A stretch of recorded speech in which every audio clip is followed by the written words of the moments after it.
د شپې په 12 بجې یوه جینۍ یوه جومات ته ورغله او په هغه کې یو قاري و. قاري ته وویل چې ماله د شپې ځګی په دې جومات کې راکړه، زه به شپه وکړم او زه به سهار د دې ځای نه ځم. قاري یې منې کوي که نه، وایي دې جومات کې زه تا نه شم پرېښودی او دې جومات نه ځه او بل ځای کې شپه وکړه. وا جینۍ چې ده نو هغه ورته وایي که زه چېرته بل ځای ته لاړ شم که نه او زما عزت به څوک نیلام کړي او ماله به دې جومات کې شپه راکړه او زه به جومات کې شپه وکړم او زه به بیا ځم زه په یو ګوټ کې څملمه. قاري هم سوچ وکړه که نه، که دا چېرته بهر ته لاړ شي نو څوک به ورله عزت نیلام کړي. ملګرو هغه قاري ورته وویل که نه، ویل ته به په جومات کې هله شپه کوې، خو زما یو څو شرطونه دي دا به منې. یو شرط به دا منې که نه چې یو ګوټی ورته وروښوته په دغه کې څملې او بیا ورته ویل که نه، ویل ته به زما سره خبرې نه کوې، ته به ما نه سوالونه نه کوې. او بل یې ورته دا وویل که نه، ویل که ته به سهار وختي پاڅې چې کله خلک مونځ ته راځي که نه د هغه نه به مخکې ته د دې جومات نه وځې چې په موږ باندې خلک الزام ونه لګوي. د هغه نه پس چې دی نو هغه جینۍ په ګوټ کې څملاست او هغه قاري چې دی نو هغه هلته شمع وه، شمع یې بله کړله او د هغه خوا ته ناست دی. ملګرو د کله چې د هغه خوا ته ناست دی چې ټایم تېرېدو تقریبا نیمه ګنټه چې وشوه که نه، دا جینۍ یینې او دا قاري یینې که نه چې دا قاري یو عمل شروع کړو که نه، تاسو به هم ډېر زیات حیران شئ. قاري چې دی که نه د شمعې له لاس وروړي او د شمعې نه د لاس بېرته راوړي او د ګوتې پرې خپلې سېزي. د هغه نه پس چې دی نو داسې عمل شروع دی 10 منټه پس بیا داسې کوي چې په دې وجه باندې سهار شو. جینۍ ویل ما دې تپوس هم نه شو کولی ځکه چې ما ورته څه واده کړی وه چې زه به ستا نه تپوس نه کوم. چې کله سهار شو جینۍ ویلو چې کله زه راتلمه که نه ما د دې نه تپوس وکړو د دې قاري نه چې تا داسې څه عمل کوه. قاري چې دی نو ما ته خبره نه کوله او ویل ما ته یې وویل که نه، ویل ما ته نه وویل چې ته به زما نه سوال نه کوې. او بیا هم ما مجبوره کړو که نه په سهار کې چې زه راتلم ویل نو ما مجبوره کړو که نه چې تا دا عمل ولې کوه.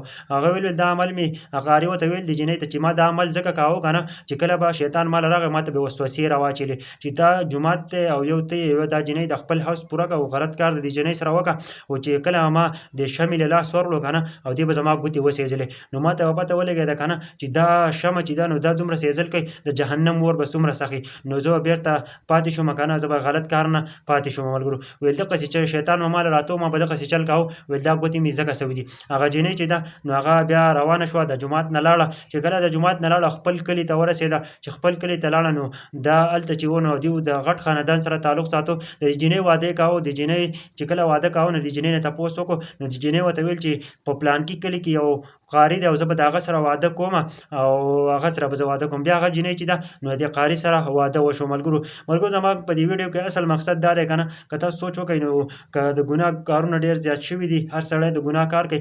ګوره جهنم اور چې دی نو دا ډېر سخت دی. نو تاسو سوچ کوئ چې دا واقعیا کې موږ له ځکه ډېر زیات عبرت دی. که تاسو سوچ وکئ که نه د قاري دا ریاکشن به تاسو لیدلی که نه، دې له اول ځان وکوتو که نه که زه چېرته د ګناه کار کوم نو زه به په دې اور کې سوځم نو هغه له اول د شمع باندې ځان چیک کړو. که زه چېرته دا برداشت کولی شم نو زه جهنم اور به زه هم بیا برداشت کوم. او چې کله هغه شمعې له لاس ورغلو که نه او هغه ګوتې وله سېزلې نو هغه چې و نو هغه بیا سوچ بدل کړو چې د جهنم اور به څومره سخت وي او څومره سخته به وي. ځکه چې جهنم اور چې دی نو د دې دنیا د دې اور نه هغه ډېر زیات دی، ډېر زیات سخت دی که نه. ځکه چې دا په اویا سیندونه وینځلی اور دی که نه، وایي دا ځکه دی. او هغه چې دی نو هغه کمرې هم سېزي، هغه داسې اور دی جهنم. ملګرو نو ټول نه موږ له خواست دی که نه چې موږ ځان د ګناهونو نه وساتو. ګناهونه خو د هر انسان نه کېږي. کله چې ته پیدا شې که نه انسان الله پاک وایي ما چې دی نو کمزوری پیدا کړی دی. نو هر انسان دی کمزوری دی خو بیا هم کوشش کوي چې د توبې کوشش وکړي او د ګناه نه د بچ کېدو کوشش وکړي. چېرته هم د ګناه کار مه کوئ او دا ویډیو ورسره د نورو ملګرو سره ضرور شیر کړئ.